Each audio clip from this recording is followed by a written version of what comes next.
ನಿಮ್ಮನ್ನ ಎಲ್ಲರೂ ಕೂಡ ಅಂಬರೀಶ್ ಸರ್ಗೆ ಹೋಲಿಸಿದ್ರು ಅಂದ್ರೆ ಲೇಡಿ ರೆಬಲ್ ಸ್ಟಾರ್ ಅನ್ನೋ ತರ ಮತ್ತೆ ನೀವೇ ಸ್ಟಾರ್ ಆಗ್ಬಿಟ್ಟಿದ್ರಿ ಫ್ಯಾನ್ಸ್ ಕೂಡ ಜಾಸ್ತಿ ಆಗಿದ್ರು ಮ್ಯಾಮ್. ಹಂಗಲ್ಲ ಹೇಳ್ತೀನಿ ಕೇಳು. ನಾವು ಒಕ್ಕಲಿಗರು ಮ್ಯಾಥ್ ಸ್ಮೂತಾಗಿ ಬರಲ್ಲ, ಗೌಡ್ರು ಗೊತ್ತಲ್ಲ, ದಂಡಂ ದಶಗುಣಂ ಅಷ್ಟೇ, ಅದಷ್ಟೇ ಮಾತು. ಏನಿಲ್ಲ. ನಿಮ್ಮ ಅಭಿಮಾನಿ ಬಳಗ ಹುಟ್ಕೊಂಡಿದೆ ಮ್ಯಾಮ್, ಒಳ್ಳೇದಲ್ವಾ? ಅವ್ರಿಗೆಲ್ಲ ಏನು ಹೇಳ್ತೀರಾ? ಏನು ಹೇಳಿ, ಸಿನಿಮಾ ನೋಡಿ, ತಪ್ಪಿದ್ರೆ ತಪ್ಪು ಹೇಳಿ, ಸರಿಗಿದ್ರೆ ಸರಿಗೆ ಹೇಳಿ.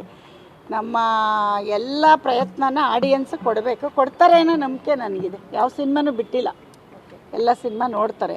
ಆಮೇಲೆ ಇವತ್ತು ನಾವು ಸ್ವಲ್ಪ ಈಶ್ವರಮ್ಮ ಅಂತ ಬರ್ತಾರೆ ಅಂದ್ಕೊಂಡಿಲ್ಲ, ನಾವೊಂದು ಸ್ಟಾರ್ಟಿಂಗ್ ಬಂದಿದ್ದೀವಿ, ನಮಗೊಂದು ಅರ್ಸಿ ಅಂತ ಆಡಿಯನ್ಸ್ನ ಕೇಳ್ತಾ ಇದ್ದೀನಿ.